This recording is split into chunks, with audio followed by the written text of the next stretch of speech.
नमस्कार विद्यार्थियों। जैसा कि मैंने आप सबको बताया था कि बहुत ज़्यादा अपन एक वीडियो सीरीज लेके आ रहे हैं जिसके अंदर 10वीं क्लास के जो सामाजिक है, हिंदी व्याकरण है और संस्कृत व्याकरण, उसके अपन रिलेटेड टॉपिक डालेंगे। व्याकरण मेरे हिसाब से लगभग पूरी डालेंगे, जो भी 9वीं 10वीं 11वीं 12वीं सारी कवर हो जाती है। तो अपने पहला पार्ट लेते हैं, पहला लेसन लेते हैं, पहला अध्याय लेते हैं कक्षा 10 का, कक्षा 10th का। कौन सा सब्जेक्ट? सामाजिक विज्ञान। अध्याय फर्स्ट, नाम है इसका स्वर्णिम भारत। तो यहां से पहला प्रश्न यही पुट होता है कि ऐसी क्या कारण था, ऐसा कौन सा रीजन था जिसकी वजह से अपने भारत को प्राचीन समय में क्या नाम दिया गया है? स्वर्णिम भारत। भाई कोई भी घटना होती है उसके पीछे कोई ना कोई कारण होता है ना। ये बात इस समय की है जिस समय हमारा भारत को क्या कहा जाता था? स्वर्णिम भारत। पहली बात लेते हैं अपन क्या कि इस समय हमारे भारत को क्या कहा जाता था? विश्व गुरु। नंबर 2, हमारे भारत को क्या कहा जाता था? सोने की चिड़िया। अगर बिना बताए बताया जाए तो सब दिमाग में आता है कि विश्व गुरु। क्यों विश्व गुरु? यहाँ को ये किसी गुरु नहीं था, क्योंकि विदेशों से विद्यार्थी कहाँ आते थे? हमारे भारत के अंदर पढ़ने के लिए आते थे, इसलिए हमारे भारत को क्या कहा गया है? विश्व गुरु। आपने अगर नाम सुना तो तक्षशिला, नालंदा, उज्जैनी, ऐसे कुछ नाम सुने होंगे आपने। तो प्राचीन समय में हमारे भारत के अंदर क्या थे? विश्वविद्यालय थे। समझने का प्रयास करते हैं।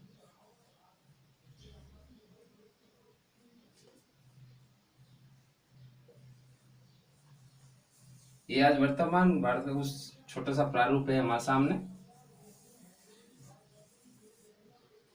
और ये जो पाकिस्तान हमसे अलग हो गया उसका हिस्सा है।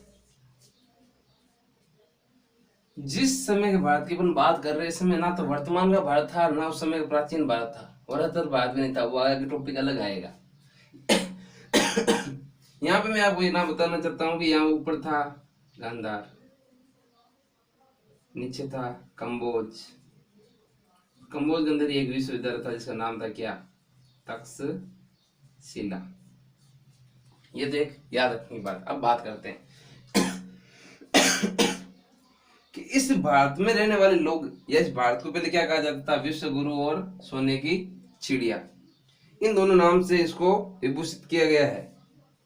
सोने की चिड़िया, इससे तात्पर्य क्या है? विश्व गुरु का तात्पर्य क्या है कि भाई विदेशों से छात्र यहाँ पे क्या आते थे?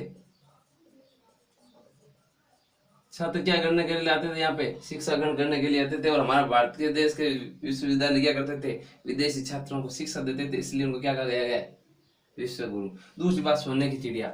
सोने की चिड़िया मतलब ये नहीं यहाँ पे चिड़िया जो सोने की चिड़िया उड़ती थी, नहीं। सोने की चिड़िया का तात्पर्य है यहाँ पर भारत का प्रत्येक नागरिक क्या था? अपने आप में समृद्ध था। भारत जितने भी राज्यों में बंटा हुआ था, भारत में जितने भी साम्राज्य थे, वो सारे साम्राज्य की जो जनता थी वो क्या थी? समृद्ध थी। वो क्या थी? वो सुखी थी। वो अपने राजा से दुखी नहीं थी। इसलिए हमारे भारत देश की जनता या भारत के लिए उस समय क्या कहा गया है? सोने की चिड़िया। ये दो रीजन। उसके आगे अपन बढ़ते हैं। भारतीय नागरिक अपने इसके अलावा एक कथन या आदर्श वाक्य मान लो, एक आदर्श मानते थे। उस आदर्श कथन का नाम क्या है? वसुधैव कुटुंबकम। आज अगर कहते हैं तो समस्त पृथ्वी के लोगों को, भाइयों बहनों को अपना परिवार मानते नहीं। इसका तात्पर्य यह था कि पूरी पृथ्वी पर जो मनुष्य जाति निवास करती है वो मेरा एक पारिवारिक सदस्य है। परिवार मानते थे पूरी पूरी दुनिया में अंदर रहने वाले मनुष्य प्राणियों को। इसलिए उस समय हमारे भारतीय लोग जो आर्य थे वो क्या क्या शब्द काम में, क्या वर्ड, क्या लाइन अपने लिए काम में लेते हैं आदर्श वाक्य के रूप में? वसुधैव कुटुंबकम। और वसुधैव कुटुंबकम हमारा एक आदर्श वाक्य। इसके अलावा हम एक प्रभु से, ईश्वर से हम एक आराधना भी करते थे, एक वाक्य बोलते थे, श्लोक भी बोलते थे, सर्वे भवन्तु सुखिनः, सर्वे सन्तु निरामया, सर्वे भद्राणि पश्यन्तु मा कश्चित् दुर्भाग् भवेत्। है नहीं? सभी सुखी हुए, सभी निरोगी हुए, किसी के लिए कोई भी कष्ट नहीं हुए। ईश्वर या अल्लाह भगवान जो भी है सबको सुखी रखे, सबको निरोगी रखे, किसी को रोग नहीं हुए। वो सारी बातें हमारे इस भारत देश के लोग करते थे और आज भी करते हैं। आज हो सकता है थोड़ी सी मान्यता कम हो गई है, लेकिन आज भी हमारे देश में क्या है, हमारी संस्कृति विश्व की वो संस्कृति है, सबसे प्राचीन संस्कृति में से एक है जो आज भी अपना स्थायित्व बनाए हुए है। जब विश्व की अलग अलग बहुत सारी संस्कृतियां हुई है जो उत्पन्न हुई, पनपी, आगे बढ़ी और समाप्त हो गई, लेकिन भारतीय संस्कृति अभी तक ऐसी संस्कृति जो प्राचीन समय में भी थी, वर्तमान में भी है और आगे आने वाले समय में भी रहेगी। इस बात को अपन ध्यान रखना। ठीक है, आगे बढ़ते हैं। ये दोनों हमारे आदर्श वाक्य हैं, सर्वे भवन्तु सुखिनः और वसुधैव कुटुंबकम्। दोनों ही हमारे क्या है, आदर्श कथन मान लो, आदर्श वाक्य मान लो, अच्छी बातें मान लो, ये हमारे लिए हैं। उसके आगे अपन बात करते हैं कि इस पाठ के अंदर अपन क्या पढ़ेंगे। इस पाठ के अंदर पढ़ेंगे कि इस भारत के जो लोग हैं किस किस दिशा में जाते हैं, समझने का प्रयास करेंगे। देखना, इस भारत के जो लोग हैं वो अपनी राजनीतिक वे सांस्कृतिक, आपने सुना होगा कि भारत के लोगों ने कभी भी किसी भी देश पर, किसी भी साम्राज्य पर हमला नहीं किया था, लेकिन वो आपस में जरूर लड़ते थे, सबको पता है। अब आगे बात करते हैं कि यहाँ भारत के रहने वाले लोग चारों दिशा में जिस जिस ओर पहुंचे थे, चाहे वो राजनीतिक दृष्टि से पहुंचो, साम्राज्य विस्तार की दृष्टि से पहुंचो, चाहे सांस्कृतिक, वहां जाकर अपनी संस्कृति को देशों में फैलाया। तो वैसे जिस जिस तरफ गए उन बातों को थोड़ी सी चर्चा कर लेते हैं। देखो कैसे, मान लो, समझना, वो नागौर है, नागौर को मैं हूं, मैंने नागौर में पहले जाकर खींव से पढ़ाया, वहां पे बच्चे मुझे जानने लगे नहीं लगे, चलो ठीक है, मेरे पढ़ाए हुए बच्चे नागौर से कहीं किस दूर से, मान लो गोलाव चले गए, गोलाव गए, अड़ाग चले गए, इधर चले गए, जोधपुर चले गए, इधर चले गए, बीकानेर चले गए। तो ये यहाँ के जो लोग हैं, जहाँ लोगों रहन सहन है, जो पढ़ाने का तरीका है, वो आस पास के लोगों में फैला नहीं फैला, फैला ना। तो यही बात भारत के लोगों के लिए है। कैसे, देखो कि भारत का लोग कट कट पूगा, किस किस जगह पूगा। तो इससे पहले एक नाम वर्ड आता है आपको 10वीं में, दीपांतर। क्या नाम आता है, दीपांतर। दीपांतर किसे कहते हैं, समुद्र पार भारतीय प्रदेश, भारत के लोगों के द्वारा भारत के अलावा समुद्र को पार करके जहां पे अपने प्रदेश बना लिए गए, जहां साम्राज्य स्थापित कर लिया गया, जहां अपना शासन स्थापित कर लिया गया, भारत के अलावा समुद्र पार करते देखो 1 2 और 3, तीनों ओर भारत का जो दक्षिणी छोर है वो 3 समुद्रों से घिरा हुआ है। समुद्र पार, समुद्र को पार करके जहां पे भारतीय लोगों ने अपने साम्राज्य स्थापित कर लिए हैं, उन साम्राज्यों के स्थानों को क्या कहा गया है, दीपांतर। यानी समुद्र पार भारतीय प्रदेश जिन पर भारतीय लोगों का आधिपत्य हो गया, जाकर अपना प्रदेश साम्राज्य स्थापित कर लिया, इसे क्या कहा गया है, दीपांतर कहा गया है। क्या कहा गया है, दीपांतर कहा गया है। चाहो तो नोट बना सकते हो, नोट बनाने की जरूरत नहीं है, कोर्स हो रखा है, हमने रिपीट करना है। ठीक है, उससे आगे बात करते हैं। ये तो सामान्य जानकारी है शुरुआत की। अब देखो कौन कौन से ऐसे क्षेत्र हैं जहां पे भारतीय लोगों ने अपनी राजनीतिक और सांस्कृतिक क्षेत्र की स्थापना की।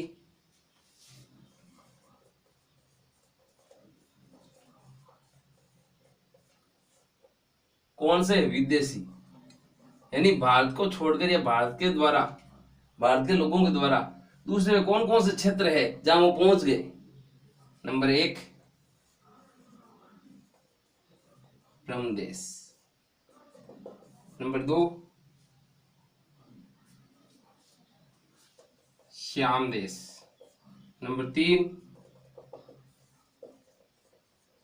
Indonesia, number 4 number 5 Australia, number 6 Borneo, उसके आगे फिलीपाइंस है, जापान है, कोरिया है।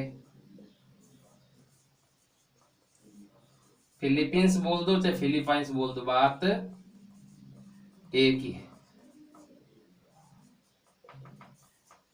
जापान बोल दो और कोरिया बोल दो। गुरुजी नाम तो सुनने सुनने लगे, लेकिन किसकट है, ठाकुर नहीं, मैं बता दे।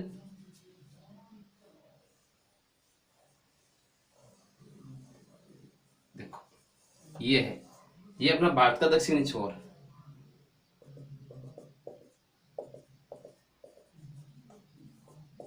ये कौन सी खाड़ी है, बंगाल की खाड़ी। ये अरब की खाड़ी। ये हिंद महासागर। अब समझना, ये जो ऊपर वाला खड्डा है ना, के और खे, के पे लाता है या खे, के पे लाता है, ये जो ऊपर वाला खड्डा है समुद्र वाला, इसे बोलते हैं कच्छ की खाड़ी या कच्छ का रण। क्या कहते हैं, कच्छ की खाड़ी। और ये जो नीचे वाला खड्डा है, ये इसे बोलते हैं खंबात की खाड़ी या रण। ठीक है। अब देखो, ये अपने पास में श्रीलंका है, सबको पता है। इधर अपना अंडमान और निकोबार है, ये भी सबको पता है। यहां से पार होने के बाद में अपने यहाँ पे एक क्षेत्र है। ये सब सारे जो मैंने देशों के नाम बताए हैं, यही इस क्षेत्र वाले हैं। देखो कैसे, इधर अपने चाइना है, चाइना के इधर समुद्री इलाके में 1 2 3 4 टापू कौन बसा हुआ है, जापान। और जापान से थोड़ा ऊपर और चीन के थोड़ा सा पूर्व की ओर एक देश है, क्या, कोरिया। फिलीपाइंस इधर ही है, बोर्निया, जावा, सुमात्रा और ऑस्ट्रेलिया इधर है नीचे, ये ऑस्ट्रेलिया। मलेशिया भी इधर है, इंडोनेशिया।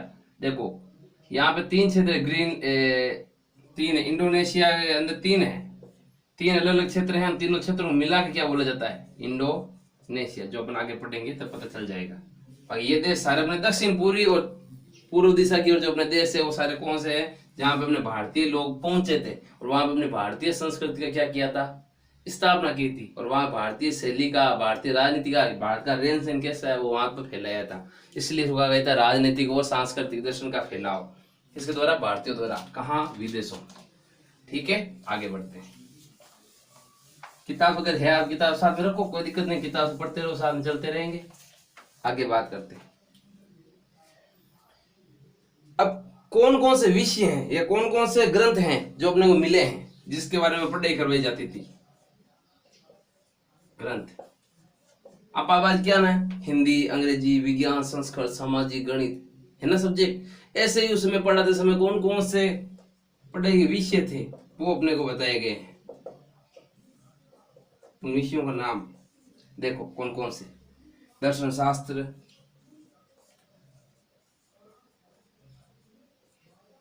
ज्योतिष, स्थापत्य, युद्ध शास्त्र, उसके अलावा नीति शास्त्र और संगीत। नीति शास्त्र, संगीत और वैदिक ग्रंथ। इसके अलावा अपने क्या मिले हैं, वैदिक ग्रंथ।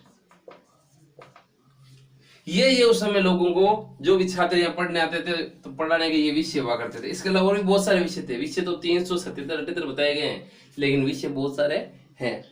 हाँ ठीक है, आगे तो ये बात है, ये बातें हैं। अब देखो, ये विषय पढ़ाए जाते थे, ये ग्रंथ है, इनके साक्ष्य मिलता है कि ये ग्रंथ पढ़ाए जाते थे उस समय शिक्षा के क्षेत्र में। आगे बात करते हैं सभ्यताएं। अब देखो, नाम क्या है अपने इस पाठ का, स्वर्णिम भारत। कौन सा है पाठ नाम, स्वर्णिम भारत। इस स्वर्णिम भारत के अंदर देखो, स्वर्णिम भारत, इस स्वर्णिम भारत के अंदर 3 तो देखो सभ्यता। एक तो सिंधु घाटी सभ्यता,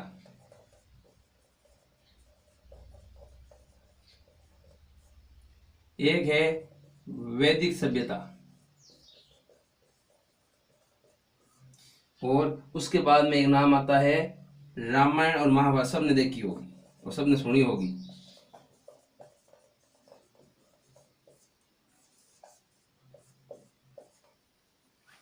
इन तीनों को क्षेत्र का जो काल है, आंटी आगो है। इन तीनों का जो काल है उसी काल को नाम क्या दिया गया है? स्वर्णिम भारत या स्वर्णिम काल। यानी अगर स्वर्णिम भारत में शामिल किया जाए तो ये बातें ही क्या है, शामिल की जाएगी। इसके अलावा कोई भी बात स्वर्णिम भारत में, स्वर्णिम भारत के काल में शामिल नहीं की जाएगी। ये जब काल खत्म होगा हमारा रामायण महाभारत का, तो उसके बाद में जो काल शुरू होगा वो होगा जनपद, और जनपद के बाद में क्या आएगा? महाजनपद। इस जनपद और महाजनपद की छोटी सी डिटेल देख लेते। देखो उदाहरण समझना, एक आदमी है, एक आदमी से बढ़कर उसका क्या बनेगा? दो या दो से अधिक आदमी क्या बन जाएगा? परिवार। और परिवार मिलकर क्या बना लेगा? गांव। और गांव मिलकर क्या बना लेगा? जन। और जन मिलकर क्या बन जाएंगे? जनपद। और जनपद वो सारे मिलकर क्या बन जाएंगे? महाजनपद। इसके बाद में जो काल शुरू होगा अपना कौन सा होगा? महाजनपद काल। उम्मीद करता हूं। देखो शुरुआत में जब सिंधु घाटी सभ्यता थी और उसमें बाद में वेदी, देखो सिंधु घाटी सभ्यता तो वो लोग हैं भारत के जो आदिम प्राचीन सभ्यता, पाषाण काल वगैरह वगैरह जो आते हैं उसके बाद में सभ्यता है वो। और ये वैदिक सभ्यता जुड़ती है अपनी किससे? आर्यों से। कहा जाता है कि ये आर्य भारत में मध्य एशिया से या तिब्बत से या उत्तरी ध्रुव से या है ना इन क्षेत्रों से आए, यूनान की सभ्यता यानी यूनानी क्षेत्र से आए और आके इन्होंने किसको मार दिया? सिंधु घाटी सभ्यता के लोगों को। लेकिन नहीं, ऐसा नहीं है। अलग अलग लेखक अलग अलग इतिहास का अलग अलग बातें कहते हैं। वैदिक सभ्यता का संबंध जोड़ते हैं आर्यों से, और आर्यों ने जो भाषा काम ली वही थी हमारी कौन सी? संस्कृत। और यहीं से संस्कृत हम सभी भाषाओं की जननी मानते हैं। क्यों? अपने को यहाँ पे सिंधु घाटी की जो लिखी हुई लिपि है लिपि, लेकिन वो भी अपने को पढ़ने में नहीं आई है। और सिंधु घाटी सभ्यता में जो लिपि मिली है, लिखी हुई मिली है, उससे अपन बोलते हैं भाव चित्रात्मक लिपि, या इसी का दूसरा नाम है बुस्ट्रो फेदन लिपि। सिंधु घाटी सभ्यता की जो लिपि है वो कौन सी है? भाव चित्रात्मक लिपि। और इसी का दूसरा नाम क्या है? बुस्ट्रो फेदन लिपि। ये बात है अपने समय काल की। इसके बाद में रामायण को आप और महाभारत सबको आप होता है, उस रामायण से महाभारत के बाद में शुरू होगा महाजनपद काल। तो अब पहले अपन देखो सिंधु घाटी सभ्यताओं में आया हुआ है, वो देखे वहां पढ़ेंगे। वैदिक सभ्यता में कहा आर्यों से संबंधित आर्य, और इसी वैदिक सभ्यता में एक ग्रंथ की स्थापना हुई, एक ग्रंथ बना जिसका नाम क्या है? वेद। और वेद ही हमारे क्या है? ग्रंथ। पुण्य पढ़ने वाले या हमारे जो भी ज्ञान या संस्कार का भंडार है वो क्या है? वेदों को माना गया है। उससे आगे देखते हैं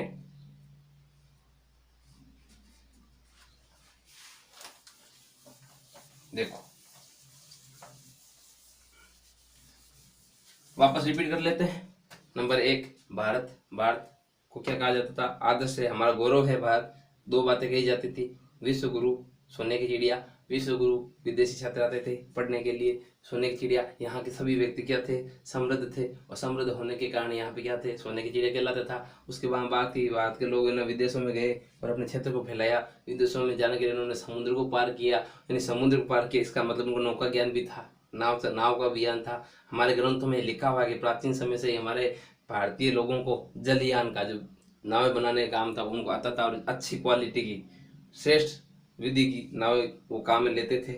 उसके बारे में बात करते हैं अपन। और जो समुद्र पार जो भारतीय क्षेत्र थे, भारतीय लोगों के क्षेत्र थे, उनको दीपांतर कहा जाता था। उसके अलावा कौन कौन से विषय? दर्शन शास्त्र, ज्योतिष है, स्थापत्य है, युद्ध शास्त्र, संगीत है ना, संगीत शैली है, ये सारे विषय पढ़ाए जाते थे। कौन? ब्रह्म देश, श्याम, इंडोनेशिया, मलेशिया वगैरह सारे देश थे जो दक्षिण पूर्वी और पूर्वी क्षेत्र की जो देश वगैरह है वो हमारे भारत के अंडर में थे पहले। आज हमारे अंडर में नहीं है। यहाँ हमारे भारतीय लोग वहाँ उन देशों तक पहुँच गए थे। और उसके बाद में सिंधु घाटी सभ्यता, वैदिक सभ्यता और रामायण और महाभारत को मिला के अपन क्या कहते हैं? स्वर्णिम भारत का काल। और स्वर्णिम भारत का काल के बाद में अपने देखा कि सिंधु घाटी सभ्यता, वैदिक सभ्यता और रामायण मिला के इसी काल को स्वर्णिम। और उसके बाद में एक नया युग शुरू होता है जिसे बोलते हैं महाजनपद काल। महाजनपद काल में मैंने बताया कि सबसे पहले एक परिवार कबीला था, कबीले के बाद में मिले, अगर परिवार बन गया, परिवार कबीला बोल दो, परिवार बोल दो, फिर गांव बन गए, गांव से जन और बोझा जन मिलके जनपद, बोझा जनपद मिलके क्या बन गए? महाजनपद। अब अपन पढ़ते हैं महाजनपद।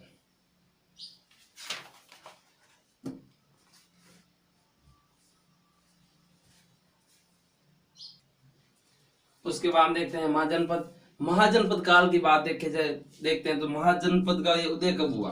देखो मैंने आपको बताया था कबीला, कबीले से क्या बन गया, समूह बन गया। समूह को हम क्या बोल सकते हैं, परिवार, या परिवार को क्या बोल सकते हैं, बहुत सारे परिवार होते तो वो गांव, और गांव से क्या बन गया, जन, और बहुत सारे जन मिलके तो क्या बन गए, जनपद, और जनपद के बाद में बहुत सारे जनपद मिलकर क्या बन गए, महाजनपद। अब इस महाजनपद काल का उदय कब हुआ, उदय की बात, उदय कब हुआ, कब ऐसा काल आया जब महाजनपद बन गए। नंबर 2 बात,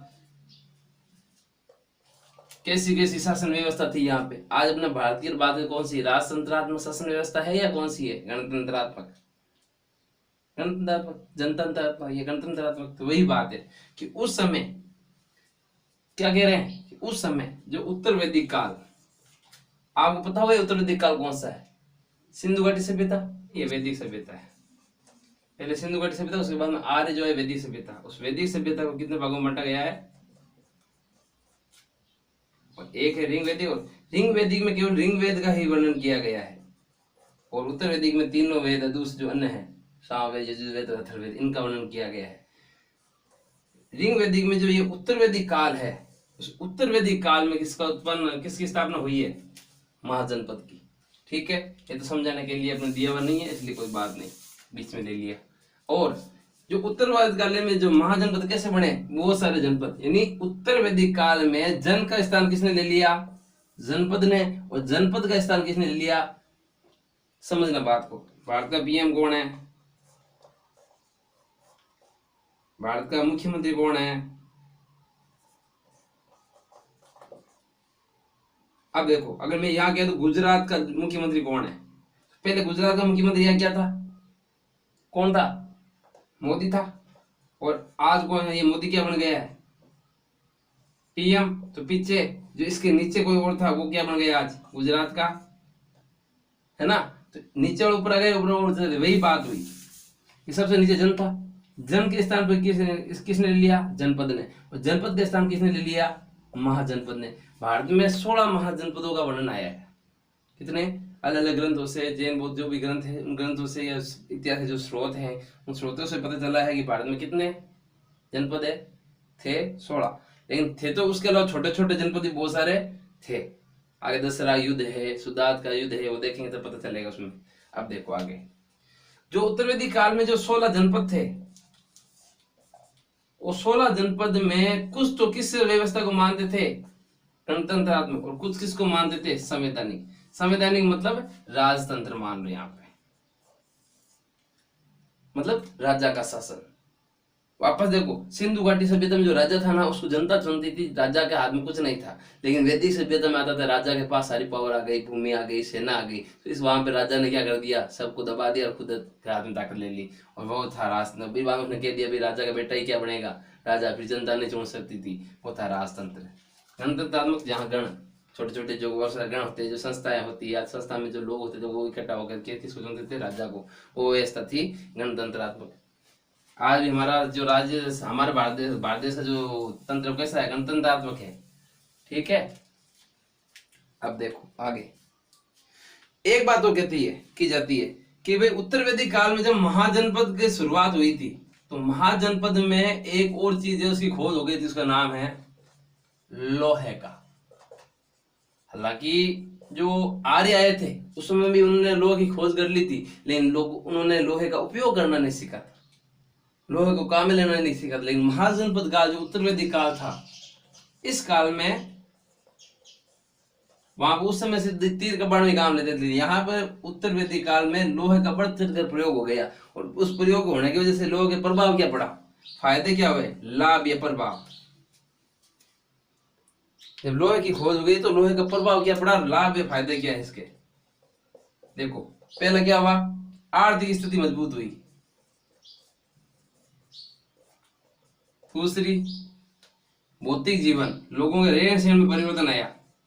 पहले लकड़ी के गेट बनते थे, अब इसके लोहे के। उसके बाद में जीवन में स्थायित्व आया। पहले क्या जगह चेंज करते थे, अब जीवन क्या है, स्थायित्व, यानी एक जगह रहकर अब कुछ फायदा हुआ है तो कुछ घाटा भी तो होना चाहिए ना। इस तरह जीवन की प्रवृत्ति आ गई। अब कुछ फायदा हुआ है तो कुछ घाटा। अब देखो इसके अलावा क्या फायदा हुआ, कृषि, व्यापार, वाणिज्य, उद्योग, इन सब का क्या हुआ, विकास। आपको पता आज इंडस्ट्रियल एरिया तो वहां पर लोहे का सबसे ज्यादा प्रयोग होता है, तो वही बात, इनका फायदा हुआ, लेकिन कुछ नुकसान भी हुआ, दुष्प्रभाव भी हुआ। देखो दुष्प्रभाव क्या हुआ, नंबर 1, जनजातीय व्यवस्था जर्जर। जनजातीय व्यवस्था जर्जर। अब जनजातीय व्यवस्था जर्जर कैसे, पहले क्या है, जातिवाद का भेदभाव नहीं होता था, जो जैसा काम करेगा उसको वैसे ही क्या था। पहले क्या था, सिंधु घाटी सभ्यता, वैदिक सभ्यता में जो जन्म का आधार था ना, और जाति का जो आधार, वो जन्म नहीं था बल्कि क्या था, कर्म था। अगर मान लो कोई ब्राह्मण को बेटो है और वो लकड़ी को काम करे तो ब्राह्मण होने क्या होता, कहीं क्या होता, सुतार क्या होता। उस समय क्रम के आधार पर क्या थी, जातीय व्यवस्था थी। लेकिन यहाँ पर आते आते जातीय व्यवस्था क्या हो गई, जन्म पर आधारित। यानी यहाँ पे क्षत्रिय का बेटा क्षत्रिय नहीं था, क्षत्रिय का बेटा जो काम करेगा उस काम के अनुसार उसका क्या है, व्यवसाय चयनित होता था। लेकिन यहाँ पे क्या है, अब क्षत्रिय का बेटो क्षत्रिय हो, ब्राह्मण को बेटो ब्राह्मण, जाट को बेटो जाट, या राजपूत बेटो राजपूत, जो भी है वो यहाँ पे शुरू हो गई। इसलिए जातीय व्यवस्था जर्जर हो गई। अब ऊंच नीच को भेदभाव होने लागू। जनों का स्थान, अभी मैंने एक बात बताई थी कि यहाँ पे जो जन थे उनका स्थान किसने ले लिया, जनपदों ने। और जनपदों का स्थान किसने ले लिया, महाजनपदों ने। उस समय भारत एक नहीं था, उस समय भारत क्या उनके थे, बहुत सारे, भारत टुकड़ों में विभाजित था। उसमें भारत में कोई एक ही पूर्व भारत के ऊपर एक ही शासन करने वाला आदमी नहीं था। आपको पता होगा कि आगे आएगा महाजनपद में मगध साम्राज्य, जहां पे घनानंद शासन कर रहा होगा। चंद्रगुप्त मौर्य को जो पालन शिक्षा देने वाला है, चाणक्य, विष्णुगुप्त, कौटिल्य, वो गया था घनानंद के पास में कि पूरे भारत को एक करो, सिकंदर का आक्रमण हो रहा है। लेकिन उसने धक्का मार के बाहर निकाल दिया। तो फिर उसने पढ़ लिया, उधर से सिकंदर व्यास नदी से वापस चला गया पुरुष के लड़ने के बाद में, है ना। तो उस घटना में अपने को पता चलेगा कि महाजनपद में बाद में जो गणानंद सबसे शक्तिशाली था, तो पूरे भारत को एक नहीं कर पाया। गणानंद को हराकर फिर चंद्रगुप्त मौर्य ने पूरे भारत को एक रूप में पिरोया। तो वो बात आगे आएगी। तो यहाँ पे अभी भारत की क्या है, टुकड़े। अभी भारत में कोई एक सार्वभौमिक सत्ता नहीं है। ये था अपने जनपदों का उदय। अभी उदय हुआ है, अब अपने बारी बारी से सारे जनपद पढ़ेंगे। कौन कौन से जनपद है, आप देखो आगे। महाजनपद पहले देखते हैं कौन कौन से महाजनपद थे, और फिर उसके बाद महाजनपदों को अपन नक्शे के अंदर लिख के फिर पता करेंगे। देखो पहला था काशी। सॉरी दोस्तों, थोड़ा वो वीडियो बीच में रुक गया, अटक गया, इसलिए दूसरा भेज देता हूँ। देखो काशी, वाराणसी, कुरु, इंद्रप्रस्थ।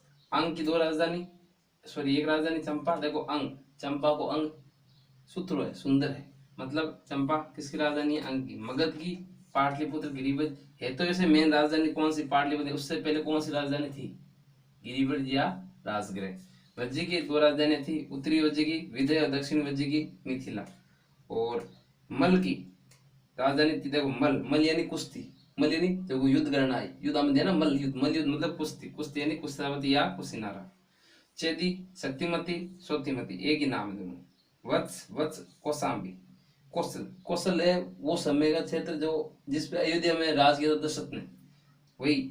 उत्तरी अयोध्या की राजधानी क्या है, साकेत, और दक्षिणी अयोध्या की श्रावस्ती। ये दोनों राजधानी किस समय थी, बुद्ध काल, बुद्ध काल के समय, ठीक है। उसके बाद देखो बुद्ध काल के समय। और पांचाल की 2 राजधानी थी, अहिछत्रपुर और काम्पिल्य। मत्स्य की विराटनगर, सूरसेन की मथुरा। मथुरा को पहले क्या कहा जाता है, मेथुरा या सूरसेनोई। अस्मक, ये भारत का दक्षिण में, सबसे दक्षिण में स्थित महाजनपद था, जिसकी राजधानी थी पोतन या पाटन, पोतन या पाटन। अवंती, अवंती की राजधानी, उत्तरी अवंती की राजधानी उज्जैनी, उज्जैन थी, और दक्षिणी की महिष्मती थी। गांधार की तक्षशिला, ये तक्षशिला वहीं पे है जहाँ का गुरु कौन था, चाणक्य था, जिसने चंद्रगुप्त मौर्य को शिक्षा दी थी। कंबोज, कंबोज की राजधानी राजपुर या हटक। इसके आगे अपन नक्शे के अंदर हर जनपद को स्थापित करेंगे और उस नक्शे के बाद में उसके बाद में थोड़ा सा कौन सा कहाँ पे था वो देखने की कोशिश करेंगे। ठीक है, आज के लिए इतना ही साथियों। जय हिंद, जय भारत। आगे से आगे शेयर करना हो सके तो। धन्यवाद।